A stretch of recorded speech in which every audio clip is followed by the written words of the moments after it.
Good evening. I have had quite the ordeal. Mic is on. I have a technical, borderline technical disaster. Oh my God. The things that you learn while you stream. I mean, I already did a stream. StreamYard screwed up. They created multiple streams of the same stream. I deleted some. Apparently, I deleted some. They were the ones from YouTube. So I already streamed to X tonight. Didn't know, but so I thought, well, yeah, I'm even though I'm 2 hours late now to YouTube. I told everyone I'm going to stream, so now I have to stream whether anyone shows up or not. I mean, it's just, oh my God. I mean, tech doesn't, a lot of times tech does not work the way you would want it to work. Or you would hope it to work, wish it to work. I don't know. One of those. It's Saturday night. I hope you are having a good Saturday. I hope you had a good Saturday. I mean, it's the weekend before Christmas, so you don't want to be, like, I hope you're not stressing. I know a lot of people are getting ready for Christmas. They're running around, they're buying presents. They're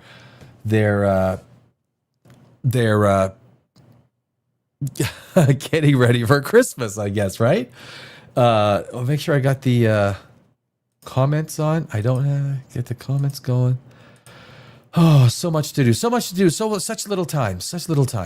But so I usually don't do a Saturday stream. It's the first Saturday stream on Dimension Zero. But here on Dimension Zero, we're radical, man. We are radical. It's how we roll. Got a little late with the applause. I know, a little late. That's okay. But it's Saturday night. It's cool, you know. I want to talk a little bit more. Like, I got some entertainment stuff. I got some Fired Ash. Avi Loeb. I got another video, fresh video from Avi Loeb. I think he's conceding. If I had do I have a white towel? Something white? If I had a white towel, I think he's throwing in the towel. But Avi Loeb is not finished. He's not. But I got it. So I got a 5-minute interview, which is quite interesting after the debacle that he was talking about, where 3i Atlas was going to be the closest to us 168 million miles away. It didn't work out that good. We were online. We were watching it. It was kind of like it was watching nothing. That's what it was. We watched nothing, but that's okay. Sometimes watching nothing is just as good as watching. Actually, no, it's not. What the fuck? That laugh is laughing at me, directly at me. James Cameron, he is making some big statements. I think he's burned out. Fire and Ash, I think he is Avatar burned out. When he said 5 movies, I mean, I could not believe that. 5 movies, really? 5 Avatar movies? I mean, that's the rest of your life. If the way it's set up, it's going to be 2031 before the final 5th Avatar is going to be released. But the way it is, Disney has not greenlit the 4th Avatar. It is not greenlit as of now. So,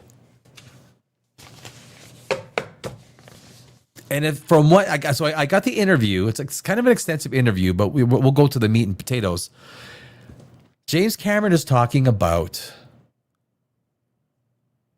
So let me put it this way: there's a secret Terminator script that's in development. Now that sounds exciting until you remember that he did do Dark Fate, right? He was the guy responsible for Dark Fate. So keep that in mind. Yeah, it wasn't good. So on Christmas Eve, I will be on Christmas Eve for 4 hours, and on Christmas Day, I will be on for 8 hours. If you guys aren't doing anything, Christmas Eve, Christmas Day, I am here for all those who do not have a Christmas because I have no family.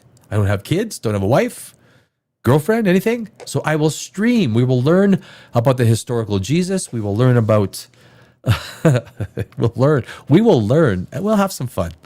So you're more than welcome, and you're invited to show up to Christmas Day and Christmas Eve here at Dimension Zero. And of course, I am Danny Alex. I'm your host. So hope you're getting ready for Christmas. It's I know some people have got a lot of things they got to do, a lot of things that they need to prepare for Christmas. I don't. I'm lucky. I either I'm lucky or I'm not lucky, one of the two. But either or, it is what it is. So I don't, have you seen? Did you see the Marvel, the trailer, the Steve Rogers trailer? Steve Rogers had a trailer.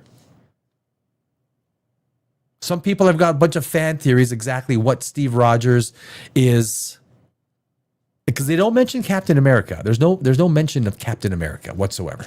Nothing. But it's kind of interesting. So I got a little bit of a slideshow for Marvel, and then Blue. I'm not going to do the Blue Origin launch. That's that was nothing. It's nothing too exciting. Nothing too exciting on the Blue Origin launch. But Fire and Ash. So I thought, you know what? It's the Fire and Ash and the Avi Loeb info. Avi Loeb is talking again. He's always talking. He loves talking to the media. Avi Loeb loves talking. He loves talking aliens. That's his thing, right?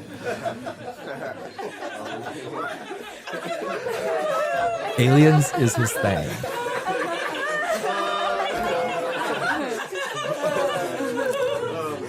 Yeah, no, it's funny. It's funny. So,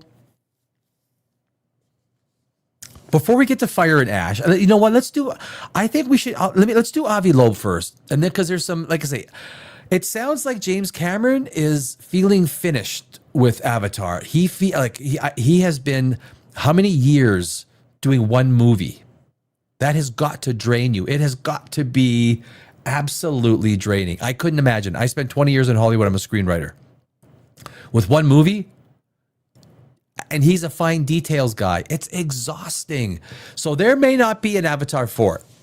Either Avatar 3 does really good, and I mean really good, because I think if James Cameron doesn't get that inspiration to really go out there and do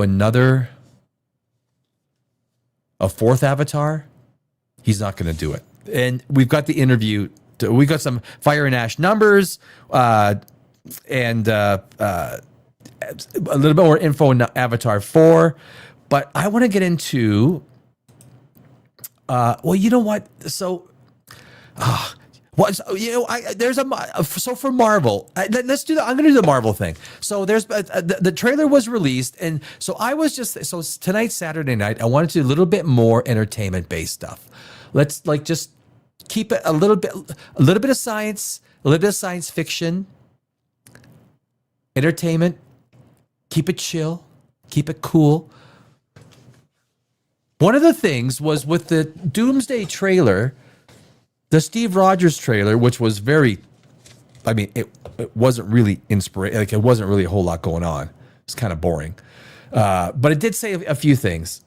But what are the other Doomsday, the Marvel properties that they're releasing? There are, I really didn't know. Like, what is in the pipeline?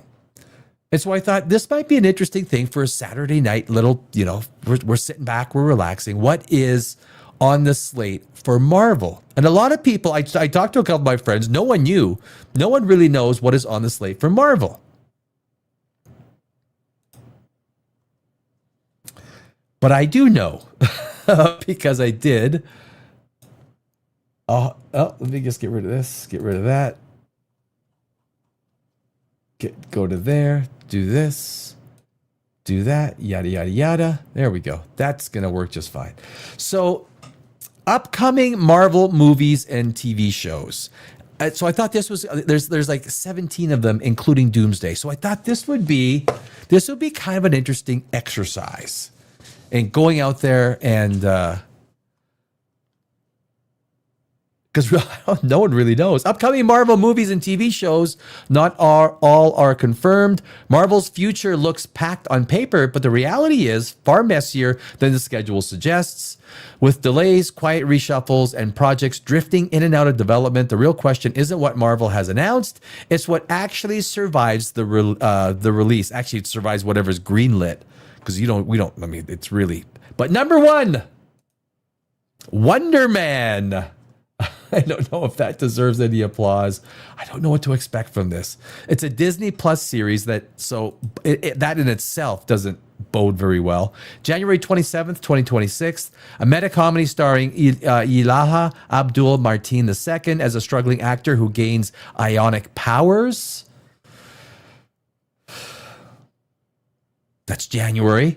Next, we have Daredevil Born Again, Season 2, March 4th, 2026. This is all the Marvel stuff. Matt Murdock continues his street-level war against Mayor Wilson Fisk, joined by Kristen Ritter and as Jessica Jones, March 4th, 2026.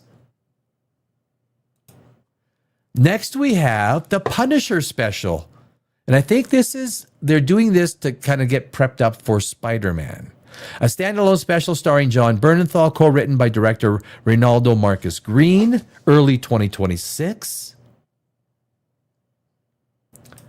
Next, we have Spider-Man Brand New Day. And Spider-Man Brand New Day, they literally just finished filming today. Today, filming wrapped up. Directed by Destin Daniel Cretton, Peter Parker starts fresh alongside the Punisher and the Hulk. That might be pretty good. But then the question is, here's the question about the Hulk. So the question about the Hulk is it going to be Smart Hulk or the old Hulk? And the discussion is that it's going to be the old Hulk. That it's not going to be Smart Hulk. That would be a tough screenplay to write. It really would. It would be, I think it would be clumsy because basically you have Bruce Banner. Look, you lose the intent when you don't do old Hulk. You lose all the intensity of Hulk, right? The payoff is when Hulk turns. That's the payoff. So smart Hulk, well, you throw him inside of a Hulkbuster armor. I mean, it's ridiculous. It's so anyway. The word is that it will be old Hulk. You know, the guy, Bruce Banner, when he gets angry and goes out and breaks things. X-Men 97, Season 2, Summer 2026. The animated revival continues with a third season. This series is currently in active development. So we'll see if it actually makes it. Look, with Marvel, you do not know what makes it. You don't. This stuff is all the stuff that is planned. Even at the last minute, this stuff could be shelved. The last minute. Your Friendly Neighborhood Spider-Man Season 2, Fall 2026. The animated origin story continues, introducing Venom and Gwen Stacy. That is on the slate. We've got Vision Quest, a Disney Plus series, late 2026. Paul Bettany returns as White Vision, with James Spader reprising his role as Ultron. All right. That's why not? Give it an applause. Next, we have Daredevil Born Again. This is Season 3, expected in 2027.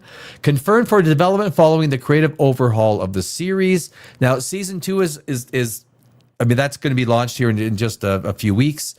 So Season 3 is obviously a bit of a question mark. I don't know if anything's been greenlit, but it's been confirmed for development. So maybe they're asking to, keep the choo-choo going. We'll see. And of course, the Big Daddy, Avengers Doomsday, feature film December 18th, 2026. The Russo brothers return to direct Robert Downey Jr. as the villainous Doctor Doom. That is, and of course, that is followed by the next year of Avengers Secret Wars. It's a feature film, the massive finale of the multiverse saga, serving as a creative reset for the MCU. Ryan Coogler is confirmed to direct Black Panther 3, expected in 2028. Denzel Washington, did you know that? Denzel Washington is reportedly cast in a key role in that movie. It's true. And again, these are all the Marvel movies because no one knew. I asked people, and no one knew what was coming from Marvel. No one had the answer. This is the full slate, confirmed, greenlit, and proposed. Blade, you probably know a lot of the problems with Blade. Still in development, starring Mahershala Ali, currently removed from the formal release schedule pending script completion because they really screwed up this script. I mean, they really did. This is if they get this movie out, I'd be surprised. I'd be really surprised. Armor Wars. Did you get this one? I kind of doubt this one. Armor Wars. Don Cheadle leads a theatrical film exploring the fallout of Tony Stark's stolen technology.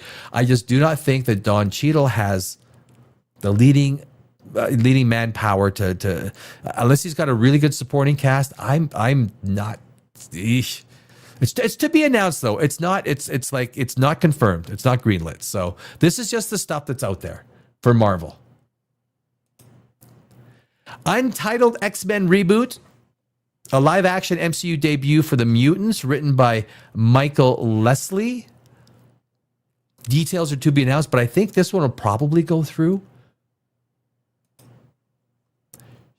Shang-Chi. This one could be another financial disaster. Simu Liu is set to return for a direct sequel for his 2021 solo outing. Not a big Simu Liu fan. You know what? When they open their mouth, they start talking, it is easy. It's easy not to like some of these people, especially Hollywood actors. Shut your mouth and just act. I mean, if I was the studio, I mean, that's what I would tell the actors. And the final one for the Marvel slate of movies, confirmed and unconfirmed, it's really it's underwhelming. Actually, you know what? The whole thing is underwhelming. The only thing from a Marvel perspective, I mean, if you like the Disney series, the Disney Plus series, which I really do not like watching those. You got some Daredevil, you've got the new Spider-Man, and you got there's like only 4 or 5 properties out of the 17 that are proposed or greenlit in Marvel. Nova Disney Plus series. This is another Disney Plus. To be announced, a cosmic series focused on Richard Rider and the Nova Corps, developed by Ed Bernardo. And that one, it's way out there. It's kind of proposed on the table. It seems to me there's probably a lot more characters that you could put out there in the Marvel universe that might have more appeal. But I don't know. I mean, I don't know all of these characters, and I don't know all the appeal of all of these characters. So, I mean, I know there's people that are Marvel experts. I'm a screenwriter. I go off a story. You can write an amazing story without knowing the comics. You know, you don't have to know 100% of the lore. You just need to write an amazing story, and audiences will they'll be there, right? Audiences will, as long as the story's good, audiences will be there. So that is, anyway, I wanted to touch on that. So that's kind of like one of these. Yep. It's one of those, no one knew. I talked to my friends. Nobody knew what Marvel movies are set up on the slate. I mean, but it shows more of the mismanagement from Marvel. And Marvel is it's in shambles. It's in shambles, right? So Avi Loeb. So Avi Loeb has been talking. Let me pull this up here. Share screen. Where is it? Avi Loeb. Avi Loeb. There it is. Okay, so you guys know the whole Avi Loeb story, right? You know what's going on. You know, I'm not a big Avi Loeb fan myself. Not a big fan. However, he made more comments today. This is a short interview that he did, and it sounds like he's throwing in the towel. It sounds like Avi is saying, it's a comet, okay? But there's a twist. There's a twist. It's a 5-minute video, but there's a twist. Let me set this baby up. And I mean, I have been one of Avi Loeb's harshest critics, and this is I got so yeah. So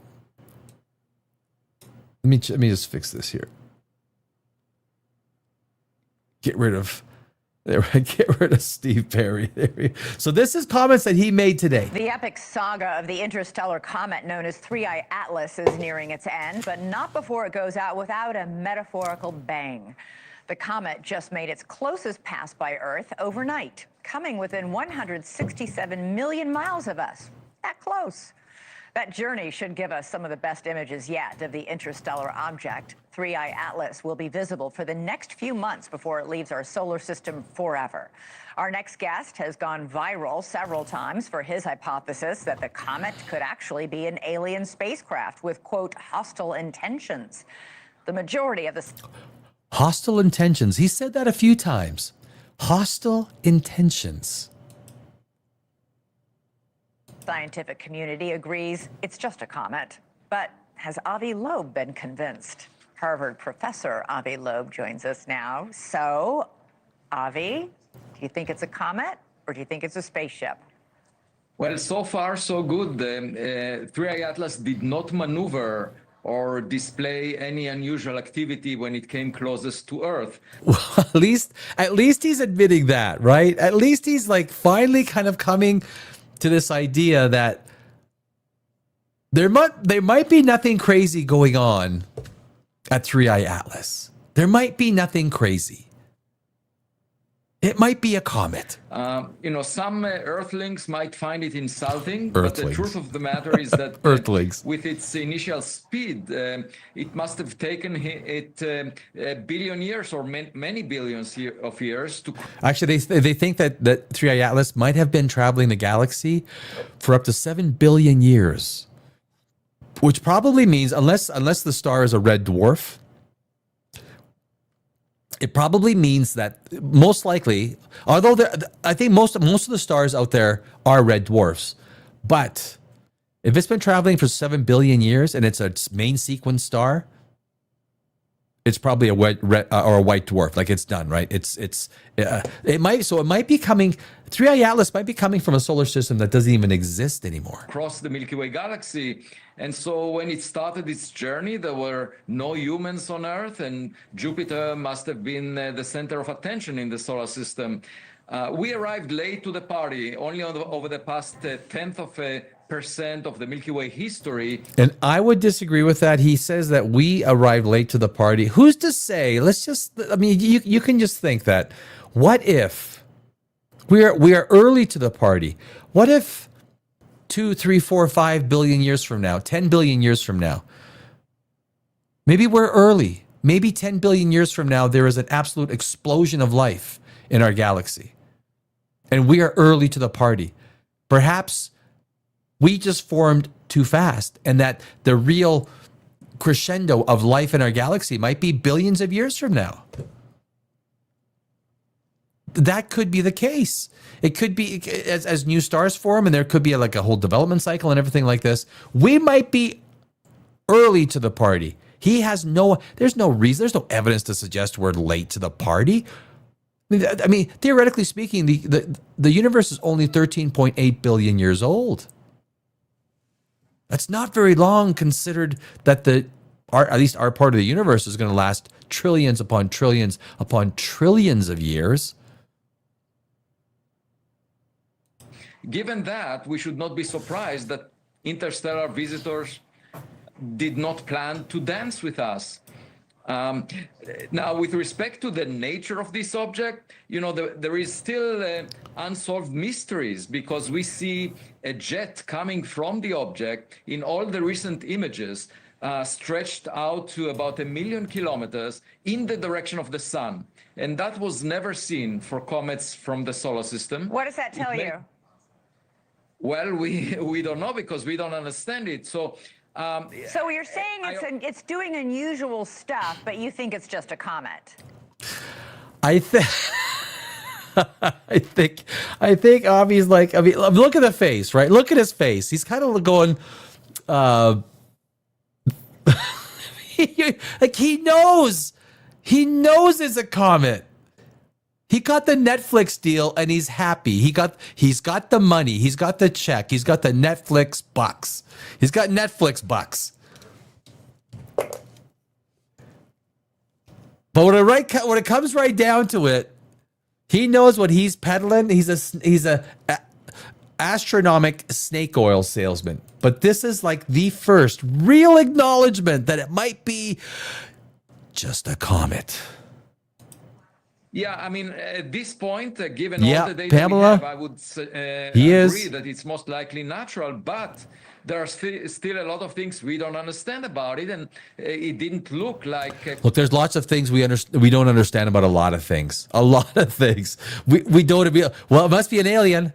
Must be an alien craft or an alien origination or an alien intelligence. If we don't understand something, we continue to learn from it. But look, there's only one person that looks somewhat look kind of dumb, and his name starts with an A and his last name starts with an L.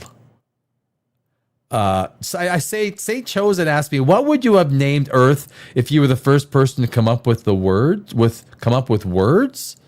Well, I mean, I probably I call it Earth. How's that? Earth. Comets that we are familiar with. So let's try and figure them out in the coming months. And then, of course, it will get closest to Jupiter on March 16th. By the way, it had a rendezvous with two spacecraft that were human-made, JUICE and the Europa Clipper. And that happened just over the past month. And JUICE and Europa Clipper, what does it matter? So he brings this up. It has no relevance to anything. He'll just say it, and then he'll just go off to... Now he's going to go to the Jupiter stuff. So Pamela, hey, why is it that you always listen to him because you really don't like? No, it's not that I don't like him. I'm not that kind of person, right?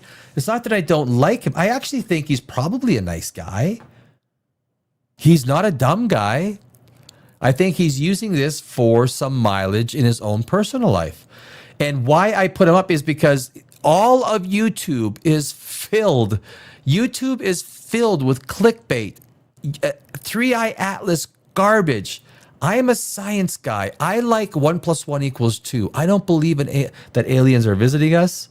I don't believe in ghosts. I am just a kind of I'm a science fiction writer, so I believe in science fiction in the sense that, you know, I love coming, but science fact is not merged with science fiction.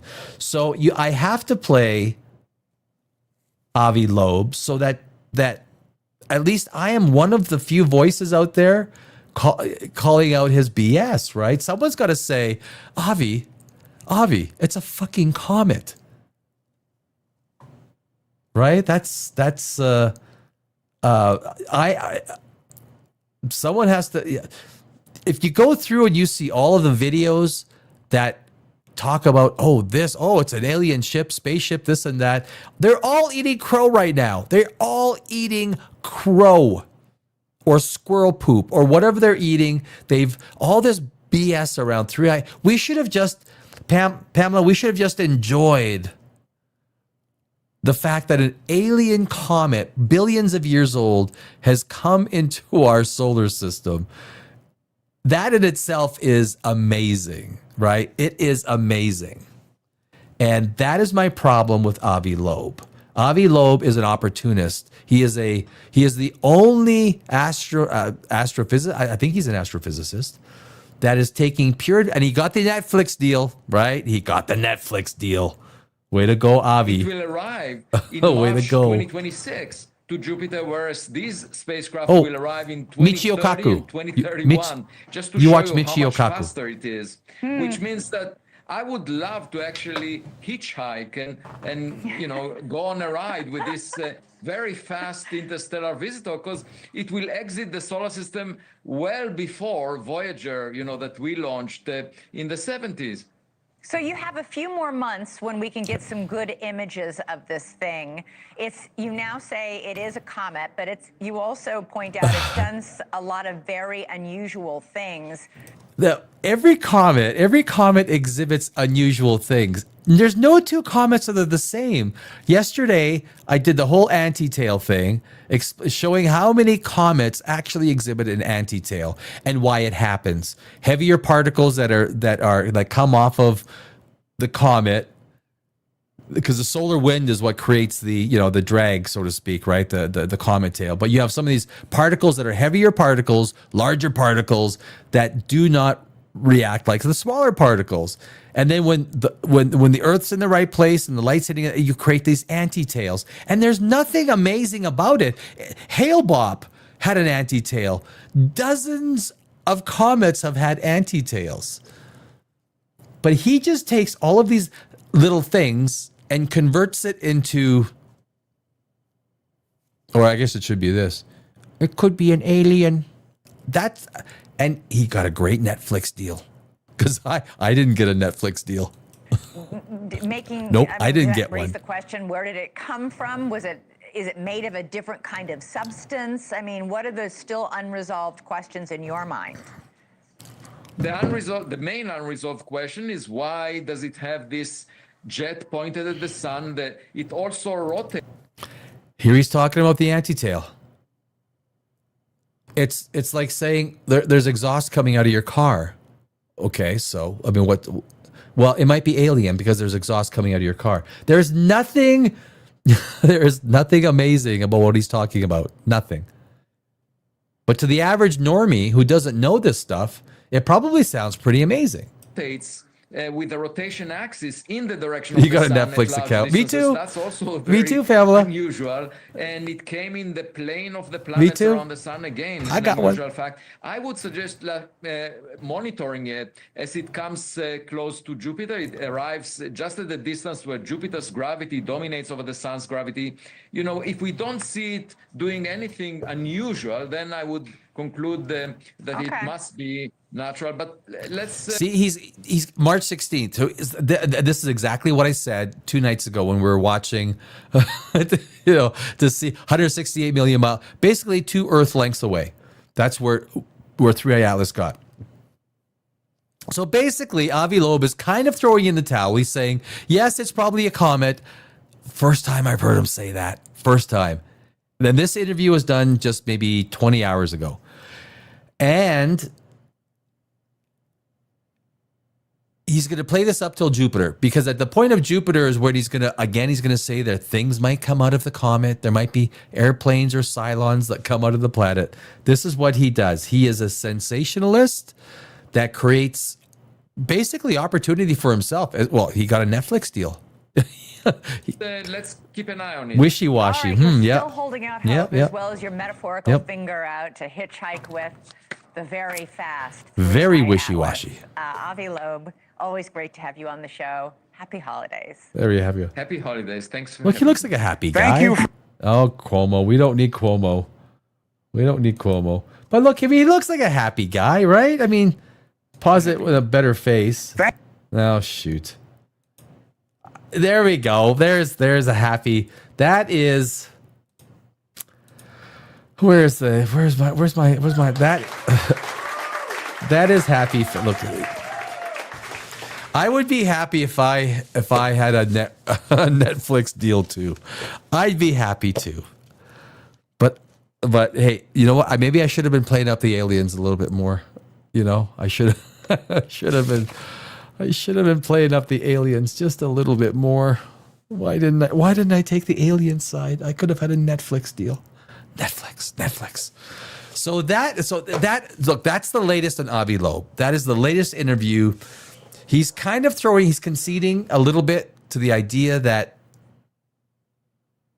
3i Atlas might be a comet. Could be a comet.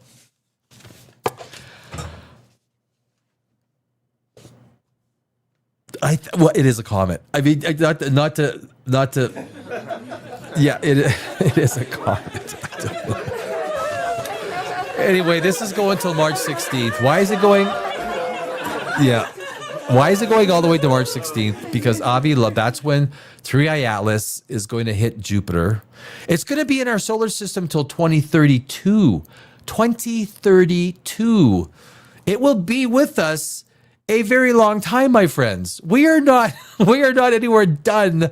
Like, it might hit Neptune or Uranus, not mine, yours, and then Neptune. And then, I mean, there's mileage here. We're talking mileage.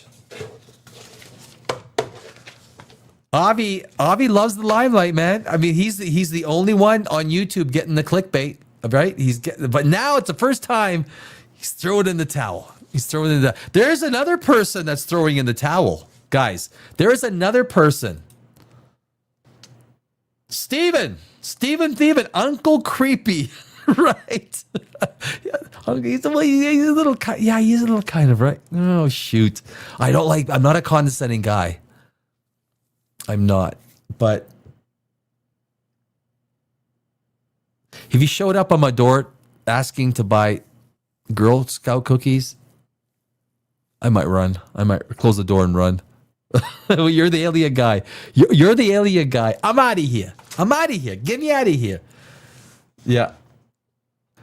Pamela, that's a show me the money face. Yeah. Yeah. Oh, he's got them. Yeah, exactly. He's got the money. Oh. He's got the money. Pamela, he's got the money. What does he have that you and I don't have? The money. Oh, it's Saturday night. It's the weekend before Christmas. I hope everyone is like, I have a little bit of wine. I've been enjoying some red wine. Ooh, I mean, it's not bad. I'm not a big drinker, but I do like a little bit, right? There's another guy throwing in the towel. This is not, it's a very slow news day. It's a very slow news day. Very slow. But there's another guy throwing in the towel. I should have brought a towel. I need props. I should have brought a towel with me. What do I got? Oh. Little piece of teepee. That's my towel. Look, I'm throwing in the towel. Oh, it went off my desk now. That's me throwing in the towel. Who is it, you ask? It's James Cameron. It's James Cameron. Grim Reaper, baby. Pamela. Grim Reaper. Hey, he's Jewish. He can't be the Grim Reaper. Although the Old Testament, have you guys ever read the Old Testament? It is, look, the Old Testament, I have read the Old Testament. Good chunks of it. It is bloody. I mean, wow, really? The God of Abraham is a serious fucking, he spanks some ass is what he does. See, wow, didn't know that because Musk says we will not have to work unless we want to. So Pamela, I'm not sure if that's not true. AI is going to put so many people out of business, out of work and out of business. Out of work and out of business. AI, I was just thinking today, so yesterday we were talking about putting in, when you have components, right? When inorganic computer chips communicate with our brain seamlessly, once they start communicating and it becomes seamless, like we can communicate. I thought of it today. Like the big thing to that is blindness. Blindness will be cured because you will literally have a computer eye. You'll have an eye that will see things just like my camera is showing me, exactly the same.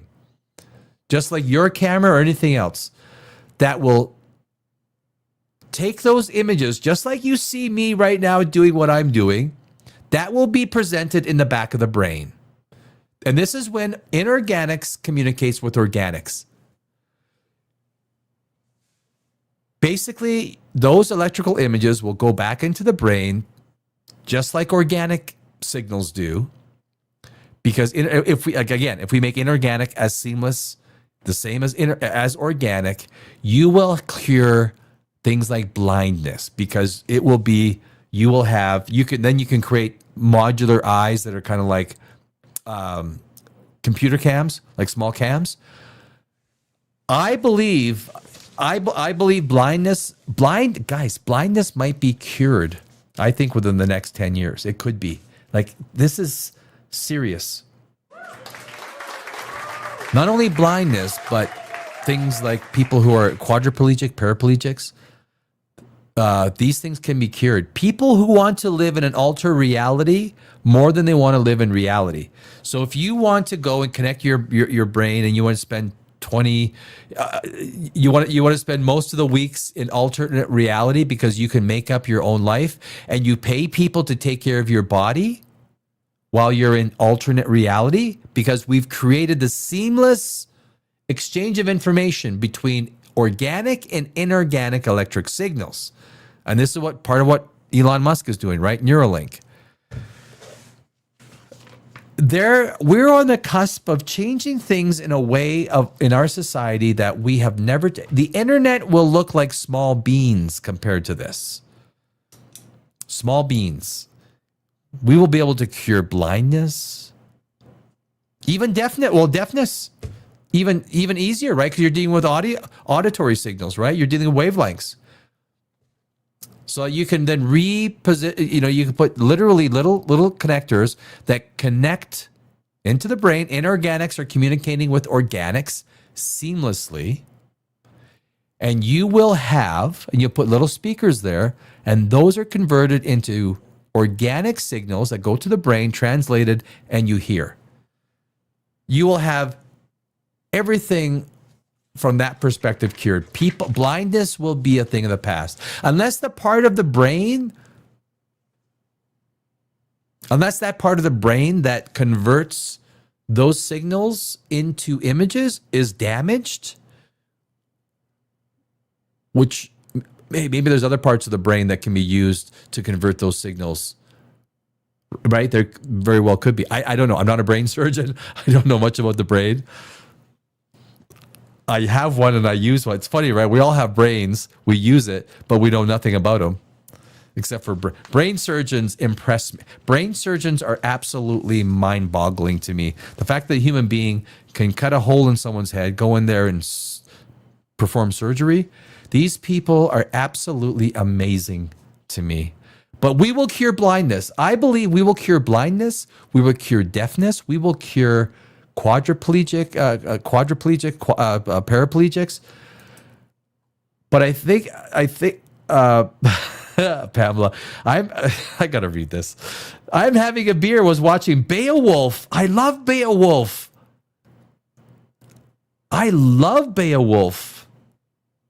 watched Beowulf 3, 4, 5 times. That's another movie that kind of feels like Christmas, right, Pamela? Yuppers. He wants one consensus for humanity. Well, Elon Musk will also cure a lot for a lot of people. But I want to go back to Beowulf. I love Beowulf. Yeah, thanks. Yeah. It's kind of Christmassy. I don't know why it's Christmassy. I think it came out in like October, whatever year it was, a long time ago. It's like Kingdom of Heaven. Kingdom of Heaven to me is also Christmassy with Orlando Bloom. With Orlando Bloom and Liam Neeson. I love Kingdom of Heaven. One of the greatest. I say this all the time. One of the greatest. I was 20 years in Hollywood. I'm a screenwriter. I've written a number of award-winning screenplays. Yeah, you could Google me, Danny Alex. If you go Danny Alex and screenwriter, you'll see a list of a lot of my, screenplay awards. But Kingdom of Heaven, one of the greatest movie moments of all time. So the Leper King of Jerusalem is a true story, right? So Ridley Scott did this movie, and there's a point in time where Orlando Bloom's character, Saladin, is coming because the one crusader attacked the Muslims on a pilgrimage and massacred them. And so Saladin sent his army, 250,000 people. And you see the army come, and Orlando Bloom has got his 100 soldiers, and he's outside the castle, and he gets his ass whooped. And it's a great story because at that point in time, it's the guy that he saved and let go is the guy same guy that, it's kind of ironic. It's a nice little bit of irony. But you see this massive Saladin army outside the gates of this castle. And then in the distance, the guy looks up and he says 3 words: Jerusalem has come. And this was Christian Jerusalem, right? And this was the leper king. True story. The leper king of Jerusalem. And he was actually supposed to have been a great king, although he died early because of leprosy. And you see just in the background this massive army come. It's shortened, but it's one of the greatest. I just think it's a great movie moment. And basically the leper king says, take your army off the field. And they go and they talk. So Kingdom of Heaven. I don't want to talk too much about Kingdom of Heaven, but it's another one of those movies that, I like Christmas Vacation. I like Scrooged. I like even Prometheus. Idris Elba. Have you seen Prometheus? Idris Elba. Because they arrive at this, and the special effects are amazing, right? In Prometheus, the story was lacking, yes. The story was lacking. The character decisions were very bad. But the thing flies into this alien. Prometheus, I think, and the engineers, he should have spent more time with the engineers. He had so many movie concepts he could have. Oh, Ridley. But then Idris Elba, when they all wake up, Idris Elba's on the pool table. He's like, putting his Christmas tree up, and what's her name comes. What are you doing? It's Christmas. It's Christmas. I'm putting up a tree. So there's but Beowulf, I do like Beowulf. I mean, the animation is slightly off. The animation isn't kind of expressive. They didn't have the technology to really go full board, but it's a great story. It's a good movie, right? Beowulf. Have you guys seen Beowulf? Totally forgot about that. Very Christmas-like. Pamela, you go, girl. Where was I? Okay, where were we going? We were going to. So that was Avi Loeb. So let's get. I want to get to. So we're talking about guys throwing in the towel. Another guy so James Cameron, I've got this might interest a lot of people because I wanted to do a little bit more entertainment based stuff tonight. Being a screenwriter and being a science fiction nerd, and also being a science nerd because I love science, but I also love science fiction. I also love red wine. Merry Christmas. Merry Christmas.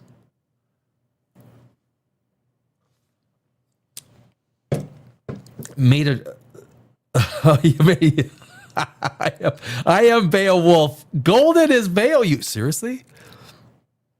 I'll believe anything once. Golden. Are you telling me you're Beowulf? Golden lamination. Golden. Fuck. I blanked Grendel's mama. What's her name, right? Doggy is back. Doggy's in the house. Red wine, Merry Christmas. Yes, Golden, to you. I wish you health, prosperity, and happiness. So does the Grinch. Come on. Autofocus. Autofocus. There we go. So does the Grinch, Golden. Merry Christmas. Merry Christmas. Doggy, welcome back. Did you go fishing today, Doggy? You went fishing yesterday. Did you go fishing today? I love Beowulf. I gotta say that again. Health and kick them all in the. Well, we don't need to kick them there, do we? Some people, maybe some people. I did. You did? Oh, you're a Doggy. You're a little son of a gun. Don't let them try you. All right, Golden, I'm on your side, man. I'm on your side, bro. I'm on your side. So Avatar, let me know. Let them know. No. I'm going to remove this. Do you guys know I totally messed up the stream tonight? The stream was supposed to happen 2 hours ago. Actually, I didn't mess it up. StreamYard messed it up. StreamYard messed up the stream. I actually streamed once to about 100 people on X.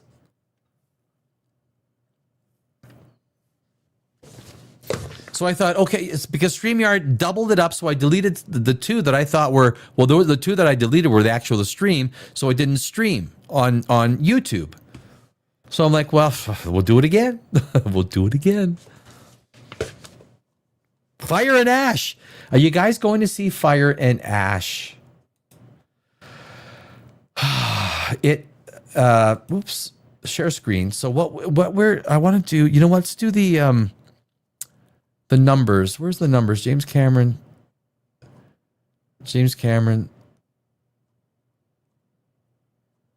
Do I have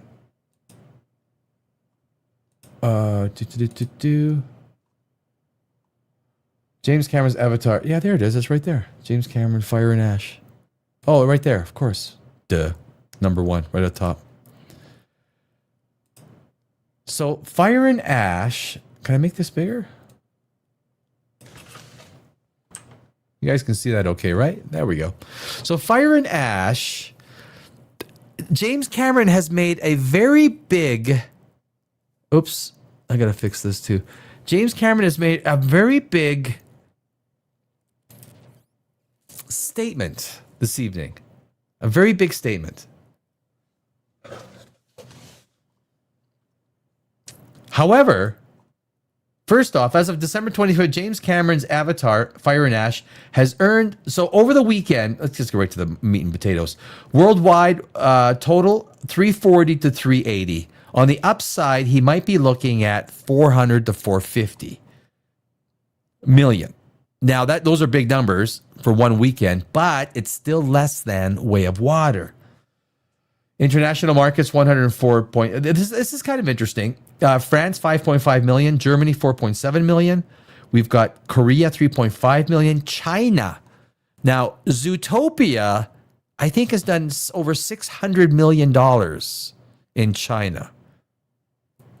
Now, it's not that impressive because the studios only get 25% of the take, where studios usually get 50% of the take in other parts of the world. So it's not as impressive as you would think. So Zootopia is absolutely kicking it in like they're at $1.2 billion already for Zootopia is the monster of the movie monster of the year. It is kicking ass.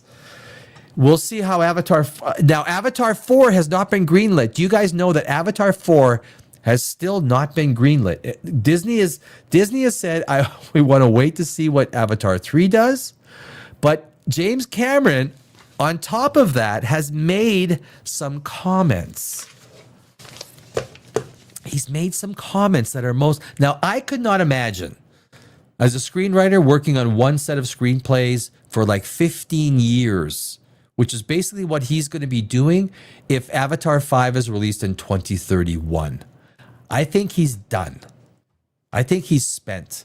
Because this is fact, there is a secret Terminator script being developed.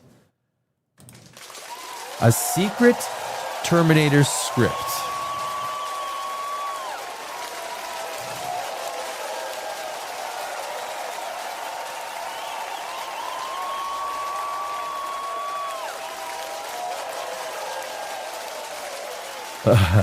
So gold, I will get golden lamination. I want to see something because I saw the theory about AWA video. I haven't seen that video. But I'm going to finish watching it after I see the movie. Gotcha. You're going to see the movie first, right? Gotcha. Hey, doggy, that's a lot. Yes, it is, my friend. Yes, it is. The fans are broke. Golden. You've just hit the nail on the head. Like, I have argued, I hear a lot of channels, they talk about things. Yes, the quality of movie is down. Movie quality is seriously down. Hollywood has screwed themselves for the quality of movies. The whole streaming thing has created, COVID has created so many. Look, there's a lot of industries that are being wiped out and being consolidated at Amazon. The small business person is being wiped out. And if you're right, Golden, you're exactly right. If you're going to go take a family of 4 out to see a movie, it's $200. $200 to see a freaking movie. Or do you want to stay at home because you're paying $14.95 for the ads-free Netflix? Which one do you want? I'll wait 4, 5, 6 weeks. With Running Man, you had to wait a week and a half. and it was already on streaming. It was a crap movie. But Golden, that's exactly right. All you have to do is wait a few weeks. There's no urgency. I will argue you don't have to go see Avatar, right? If you're a family of 4, 5, 6, 2, 3, whatever it is, let's go see Avatar. Well, why don't we just wait, 4 weeks, 5 weeks, and we'll sit at home and watch a movie? This is the fact of economics. Electrical bills are going through the roof. Food prices are going through the roof. Everything is going through the roof. There's not many people left that are willing to pay this kind of money for a cinematic experience. Although, look, going to see a movie is fun, right? We all know that. I think we would all agree with that. No, Pamela, you're not cheap. You're real. I'm the same way. I'm waiting for Ballerina to come streaming. It's already streaming, isn't it? There's a lot of advantages to watching at home. Doggy, of course, absolutely. Monday, popcorn doesn't cost $15. Popcorn costs like you put although it's very unhealthy. Have you seen how unhealthy that home popcorn is? It's really, really unhealthy. Like it is like cancer causing agents and stuff.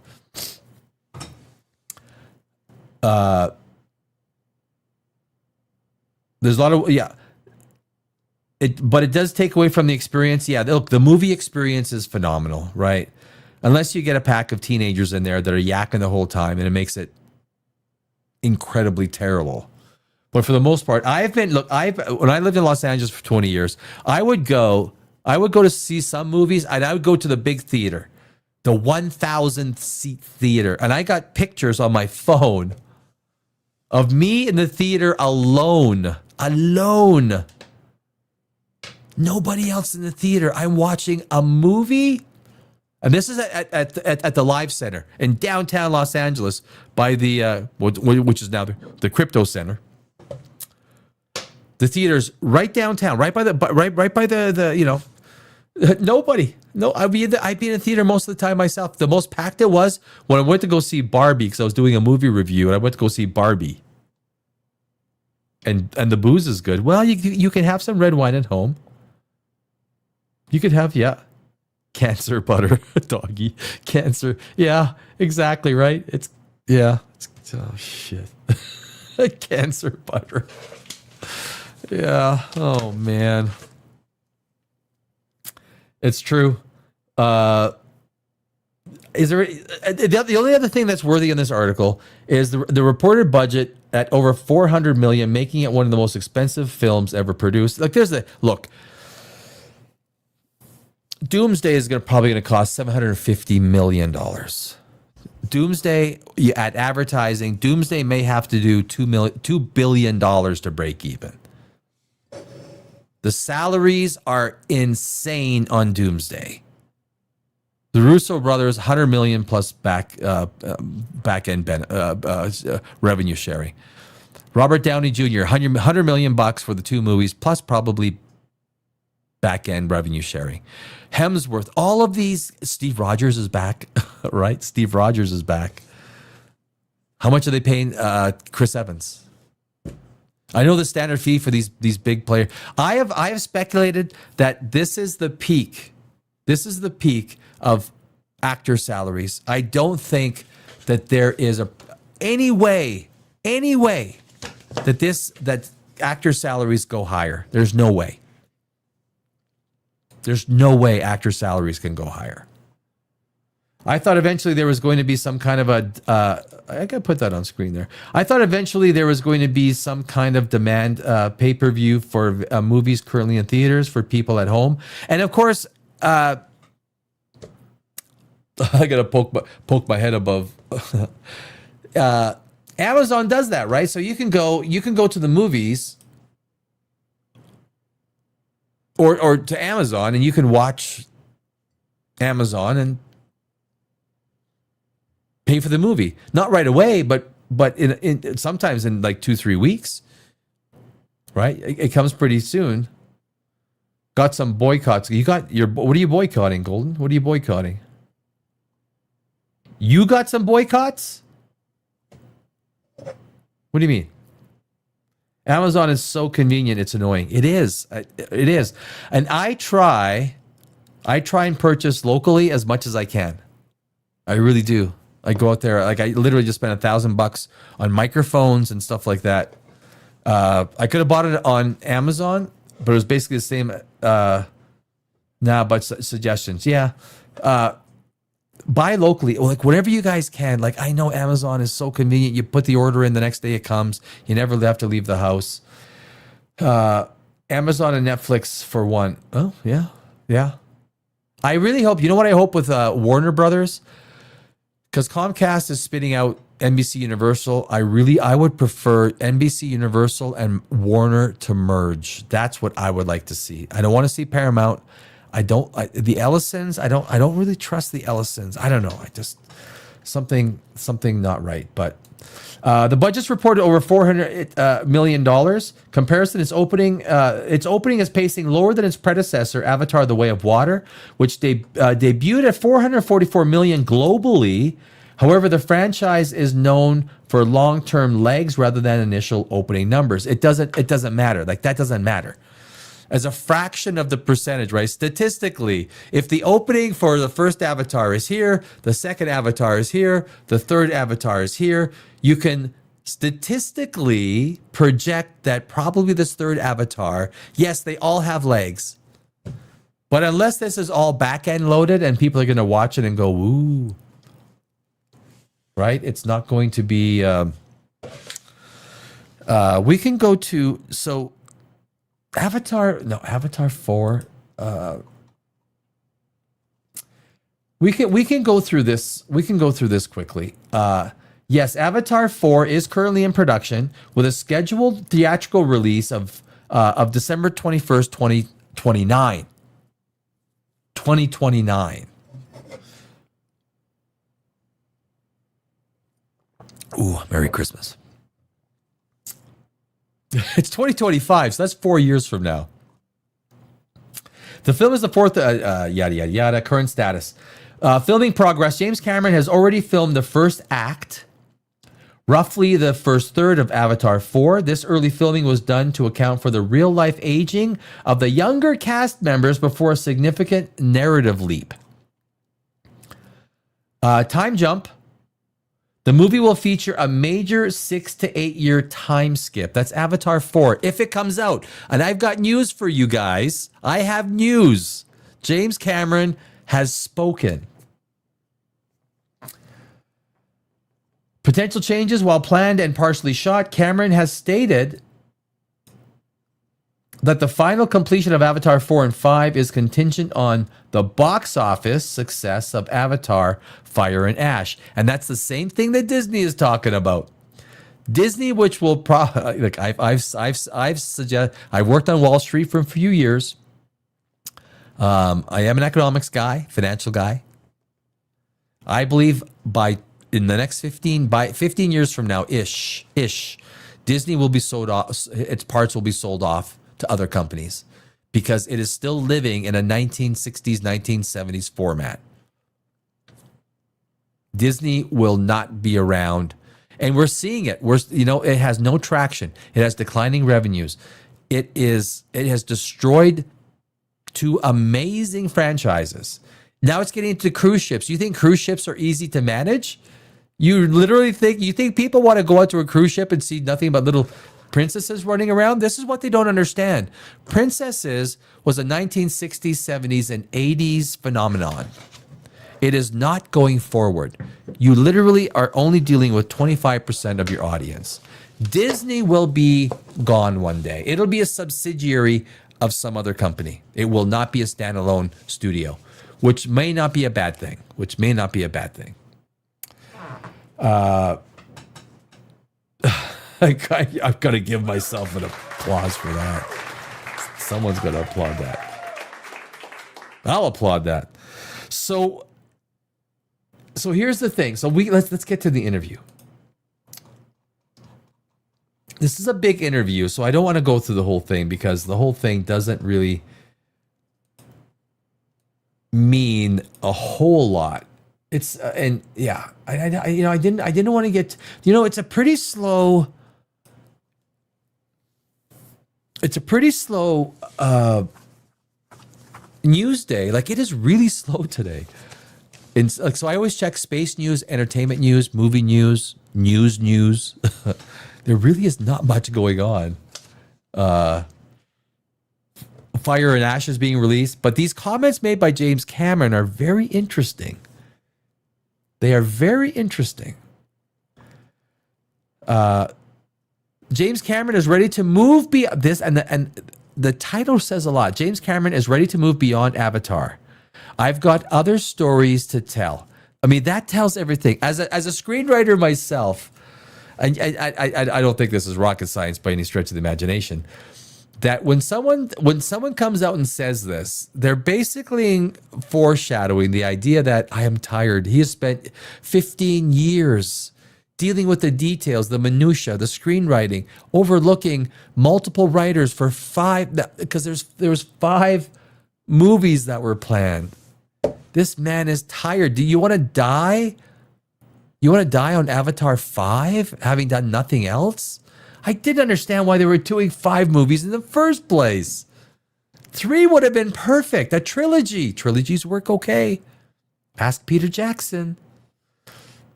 James Cameron is becoming a New Zealand citizen. He was Canadian, but now I believe he is a New Zealand citizen. Congratulations. I guess. I'm going to go down to the part that actually, because he talks about it, yak. Did he lose weight? That's an Ozempic face, right? You put that face beside Ariana Grande.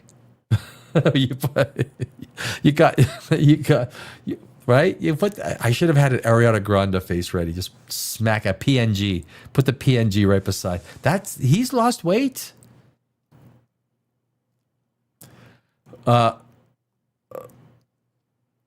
Where's the part? It's a long interview, and I don't want to go through it all. There it is, part 2. Okay, there we go. So, part 2. This can be the last one. This is right from the mouth of James Cameron. And there's a reason. You don't say this if you're gung-ho for the second one, right? He's tired. He deals with the details, the minutia, hours of days, weeks, months, years. I don't think there's going to be an Avatar 4. I don't. Unless Avatar 3 absolutely knocks it out of the park. That recharges James Cameron's batteries. He's done. He's tired. He's burnt out of 12-foot tall blue things. Once again, Cameron has depicted an alien world stuffed with diverse beauty, wild creatures, and epic action adventure set pieces while largely filming in a single room in Manhattan Beach Studios in Southern California. There's a scene in Fire and Ash where the Sully kids swim in a raging dirty river that's so photorealistic, it's almost dizzying. The reality, a water tank, surging current, and tons of brown sugar. The film's first assembly cut approach, I'm not sure if that's anything that... James Cameron states, I read every card, and I do my own data-driven analysis. That's here. I don't want to deal with stuff that's... I read every card from audience member, and I do my own data-driven analysis, he says. There are things that I'll keep in the film that are important to me, and there are things where I'm like, okay, that's not a hill I'm going to die on. I like to please the audience. I'm not somebody that likes the audience to come out to the theater going, what the fuck was that? He likes swearing. Cameron trimmed Fire and Ash to 3 hours and 15 minutes. He admits some at Disney would have preferred a shorter cut. There's always pressure. Do we need all this stuff with Quaritch? He's the bad guy. And that's basically executives coming down, putting pressure on Cameron. And that's what executives do, right? Especially Disney executives. Do you guys know the first Pirates of the Caribbean? They saw the dailies from the first Pirates. They wanted to shelve the movie. They hated what's his name's performance as Jack Sparrow so much, Johnny Depp, They hated it so much they wanted to shelve the movie. They actually were ready for the disaster when it was released. They were ready. All their press people were ready. And when it became, this is a matter of fact. And when it was a massive hit, they were like, oh, wait, oh, geez. Oh. They loved it. They loved it. Disney execs, right? That's Disney. Disney execs. Johnny Depp rocks. I love Johnny Depp. To Johnny Depp.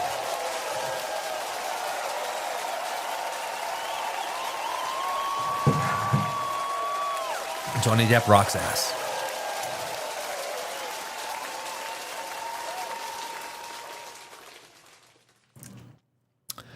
Let's get to the meat and potatoes. Exactly how much money Fire and Ash will make is a crucial question for the fate of the franchise. Cameron says his original plan of concluding the saga with two more films, some of which have already been shot. 2 more films. We're talking Avatar 5. Depends on the success of Fire and Ash. Weaver says what Cameron has planned for the 4th and 5th movies is so amazing that it would be a tragedy for the franchise to halt. All of them are part of one big story, she says. Well, the thing is, the individual pieces have to work as well. And this is the big one. Come on. Oh, Hollywood Reporter's the worst. All right, fine.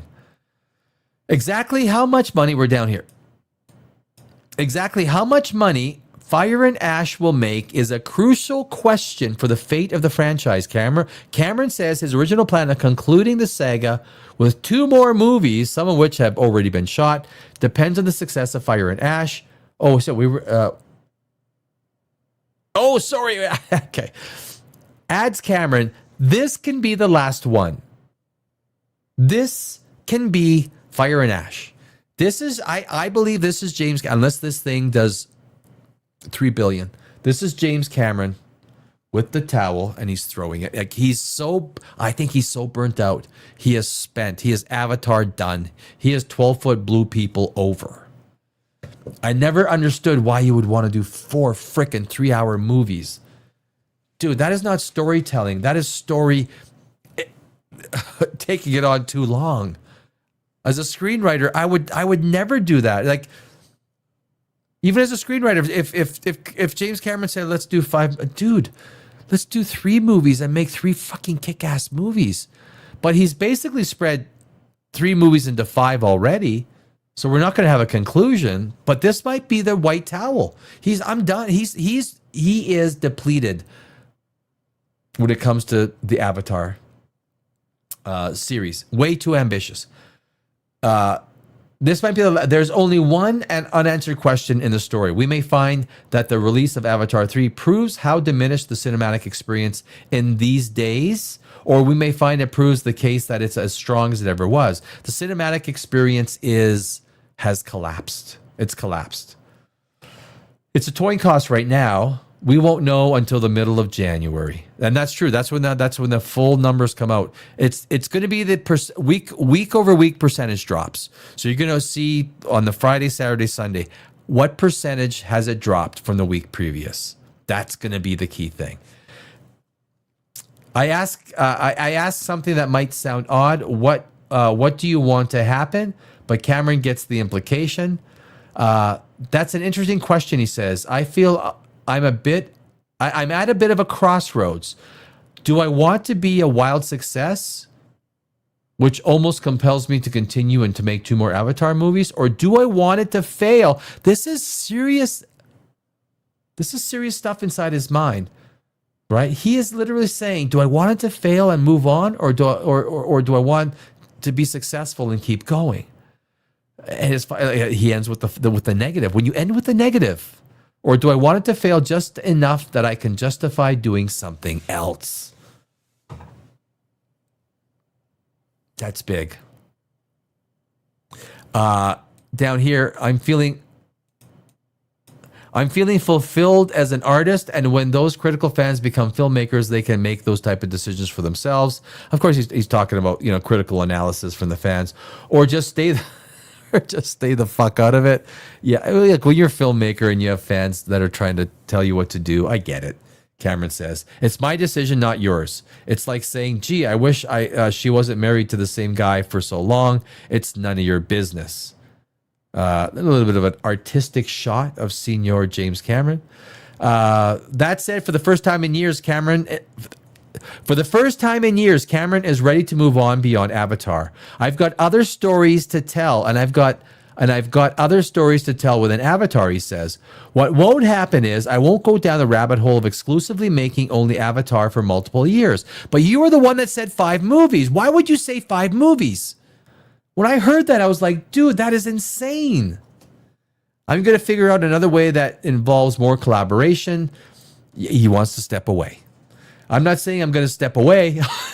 Yeah, you are. But I'm going to pull back from being as hands-on with every tiny aspect of the process. Cameron has gradually expanded the role of a second unit and is confident they could shoulder a heavy load if another film is greenlit. Whether Disney would want another Avatar without Cameron at the helm is unclear.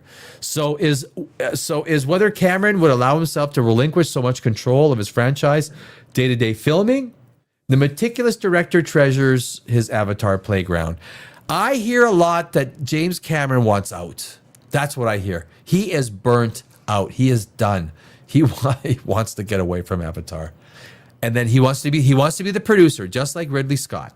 He sits over top. James Cameron sits over top, and he's got the team that creates the meat and potatoes, and he oversees it. He's burnt out. That's the white towel being thrown in. Even if Avatar 3 does good, even if it comes out with 2.5 billion, 3 billion, that's going to be that with opening weekend not that great. That's going to be tough. It's going to be really tough. So I'm not going to keep on with that. With that, that is basically the meat and potatoes of the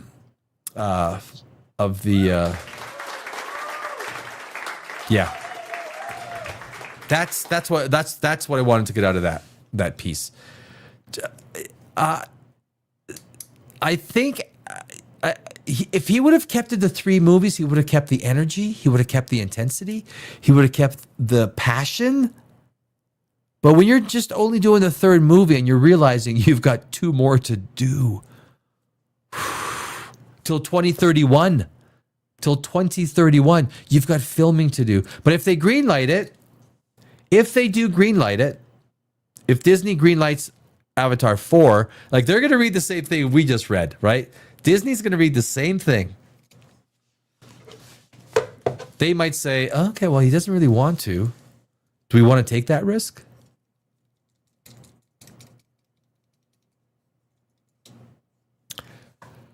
That sounds to me that James Cameron is done directing. If Avatar 4 and 5 go, he's gonna be just the executive producer, not the director, not the guy that's sitting at the computer screen approving every single aspect of every scene. He won't do that. Where are we here? Bro said I got a better.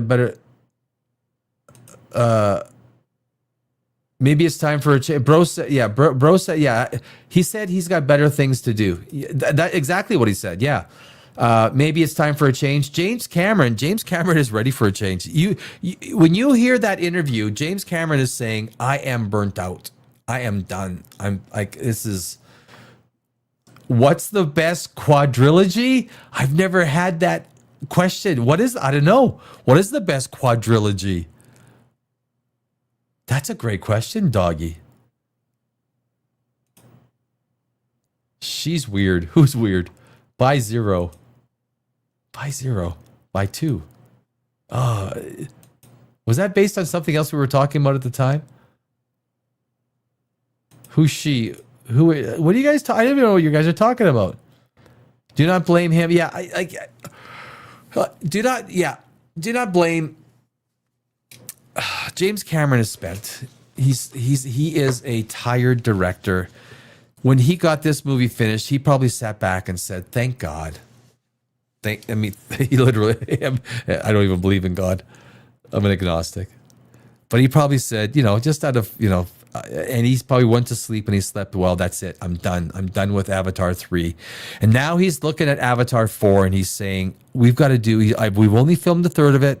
We've got to film 2/3 more, probably more than that with reshoots, CGI for the young actors, everything else. And now that's 2029. 2031 is Avatar 5. Mr. Grunek, if they make it that far,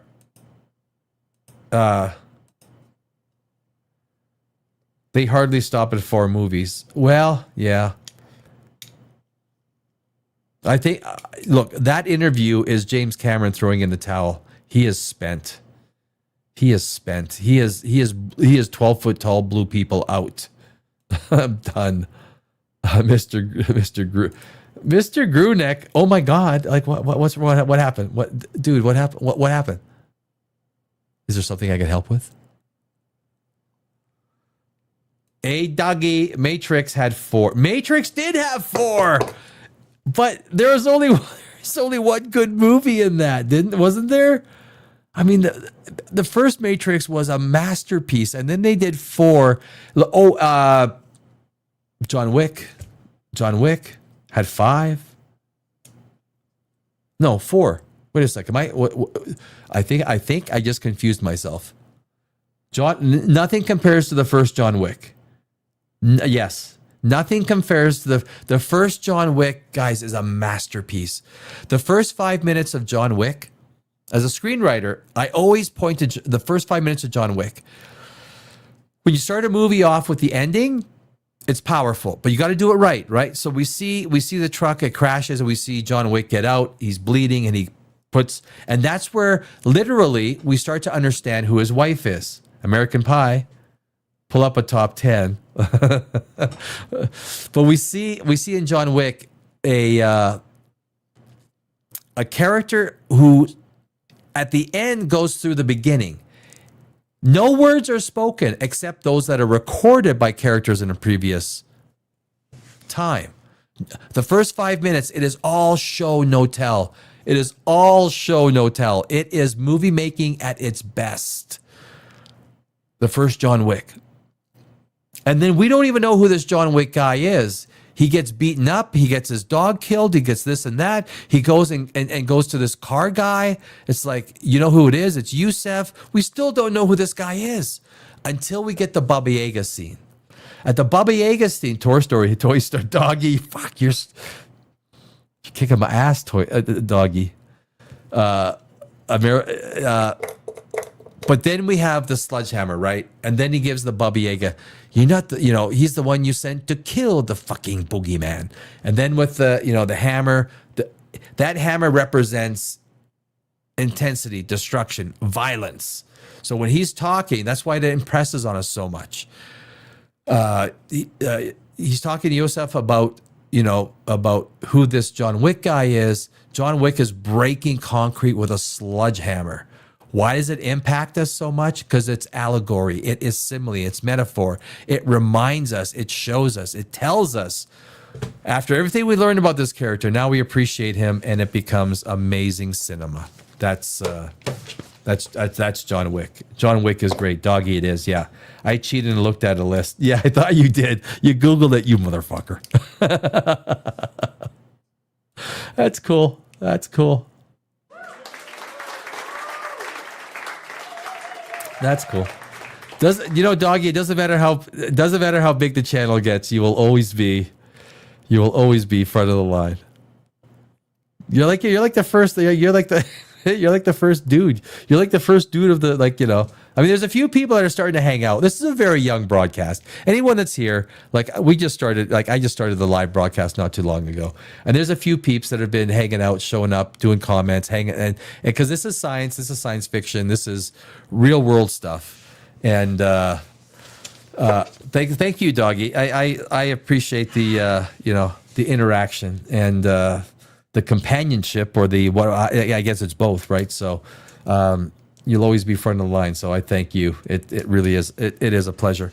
And there's a couple other people too that have sort of been in there. And Disco, I've got Disco. What's his Disco Joe? What's his name? Great channel. Thank you, my friend. I try and put some science, a little bit of entertainment, science entertainment, and nothing. I try and stay out of politics because that puts people in bad moods. It does. I want to be, at least this channel, I want to be a little bit of a source of happiness, right? A source of inspiration, a source of hope, a source of escapism, maybe even, like just to get away from everything that it's a tough world, guys. It's a tough world. And maybe even learn and understand, let's say, what AI, I worked in the stock market for years. So being able to impart that knowledge, what's happening with AI, there's so much going on with AI. So many more jobs are going to be wiped out in 2026. And I think those jobs will disappear in the first quarter of 2026. We need to find ways, and maybe through conversation, maybe through understanding the information, if we dig it up, we understand it, maybe we find ways. And there are ways, and I'm not sure how far I'll get into this in terms of trying to make money. I don't want to use the word side hustles because that sounds cheap. It sounds dirty cheap. But ways to make money in a new economy is pretty important. I was going to ask you what you think about yen carry trade, the yen carry trade, but maybe that's too serious for today. For tonight, that's probably a little bit too serious. The yen carry trade is not as amplified as it once was. It's diminished. It's very diminished in going forward. I am concerned. I think Bitcoin and the crypto has not been. I would have expected things to be a little bit stronger. Crypto concerns me. The burst in the silver prices concern me. It's too much. Gold has steadied out right around the $4,300 mark, but silver can get pushed around by big traders, and they do push it around. Big traders do push silver. The smaller metals that they can move around, their market makers push it around. I was a market maker, not for a huge firm like that, but you ever wonder how a lot of the bank earnings are trading profits? Trading profits. People ask me, how do they make so much money trading and making that much profit? Billions a quarter. My answer is, I don't know. I don't know. It's parabolic. Dude, I would cash out half. Sellers get the checks. You can never sell at the top. I don't want to give advice that I don't know. It just seems to me if I had silver, I would sell half and let the other half, or sell your initial investment. Right? Easy way of investing. Sell your initial investment. So you're only dealing with the good stuff, right? Same with Paladin or Platinum. I'm cashing out. Yeah, Platinum, all that stuff. That's not to say it can't go higher. Like it might have a spike, a one-day spike that you think you can grab or sell, but emotionality of the human mind when it comes to trading is self-defeatist. Well, yeah, let some of these things crash and then you get back in, just like 2022, right? One thing we know for sure, markets always end up crashing. They always do, always. Yeah, and that's what we'll wait for, Doggy, for sure. It seems that you have a good head on your shoulders and you really have an affinity. You're old enough to know and understand what's happened over the last years, decades, maybe even in the stock market. I'm waiting for a downdraft. If that downdraft takes a year, that's fine. I'll wait. I own nothing. I own nothing in the stock market. Not just taking interest. I'm just taking interest off the cash. So I don't trust when things crash. They go down fast, right? They go down very fast. So my friends, we're going to leave it at that this evening. It's a Saturday night casual kind of a hour and a half of fun shits and giggles. We are back on Monday through Thursdays. We are going to be live 8 hours on Christmas Day. So if you're not doing anything, feel free to hang out. 4 hours on Christmas Eve. So please feel free to hang out. And then Monday through Thursdays, 7 o'clock Eastern, 4 Pacific, 5 Mountain, 6 Central. My name is Danny Alex. It is a pleasure broadcasting. Doggy, you have a great evening. I want everyone to have a great weekend. A great Christmas weekend. And the Grinch. On Monday, I'm going to have some Christmas music. And we got a whole bunch of stuff to talk about on Monday. All week. We got some great stuff to talk about all week. Doggy, you have yourself a great evening. All my friends out there as well. I hope the best of the weekend to you. Big NFL day tomorrow. Big NFL day. Good show. Thank you. Hey, cheers, hey, Doggy. And we will see you guys on Monday. My pleasure. Thank you. Merry Christmas.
Do it live!